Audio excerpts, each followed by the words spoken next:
Indy Mogul.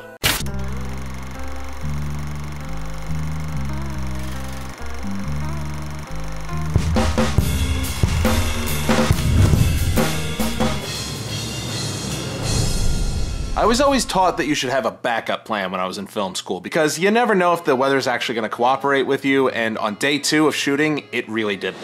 So this came in earlier today. Yeah, I've never really seen her act, but when she did examples. I think we can do this. If there's any tornadoes, I figure it'll just make the scene look more awesome.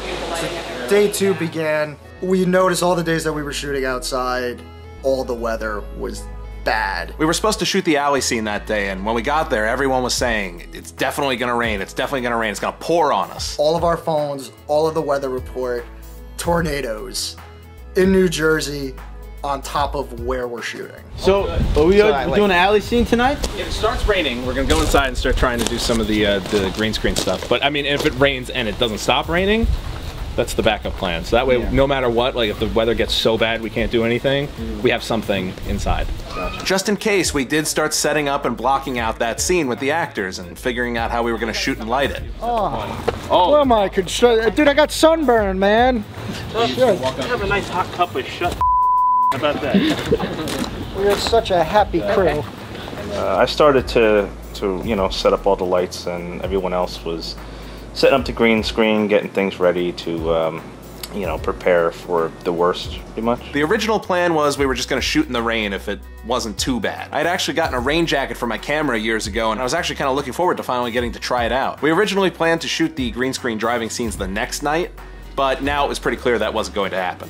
I looked at the weather for the next day and saw that they were predicting rain, but only during the day and not at night, so I figured we would be alright to switch the 2 scenes around. So once it started pouring on us, I had Larry pull his truck around and into the garage, and at this point I pretty much knew that was all we were going to shoot that night. So we had Larry's green screen, and we were getting ready to start setting up shooting, and just with all the mayhem, with all the actors, the whole crew, we were extremely lucky that Jim was there with all of the equipment and the stands, because it just made life so much easier, aside from having us hold the screens up. And we were lucky enough to have Matt Planer on set, who you may remember from my whole wedding video saga last year, because he was the one who had the bright idea of maybe wiping down the truck so it doesn't look like it was just getting poured on. And while we're mentioning everyone, a big thanks to Jesse Cornaglia for also helping out on set, as he was the one who did our audio for the night. One was in the bed of the truck, as close to the green screen as possible. I've never done any kind of extensive green screen work before, maybe one shot here or there, but never something this big. I had to pretend that I was driving, and not only driving, but driving in pursuit of the bed and out of traffic. And in order to simulate pursuit driving, members of the crew, I'm chasing them, and the truck is rocking back and forth, and it was great. I mean, honestly, it tuckered out a lot of the crew, I have to say. I noticed, And theme. After we shot those scenes as the Thugs car, really it's my wife's car, you can tell from all the Joss Whedon related. Hey! What, nobody? Yay! One thing to note, something I learned just by doing it, something that looks really good if you want to shoot a night driving scene against green screen. I just took one of our $35 LED lights and just sort of waved it across the car to make it look like lights were passing. What? Larry, you and your god. Oh, really? About halfway through the shooting, before we shot the thug scenes, it stopped raining. But at that point, we had already shot half of those scenes, and if we had moved to the alley, we never would have finished it. It was the right call.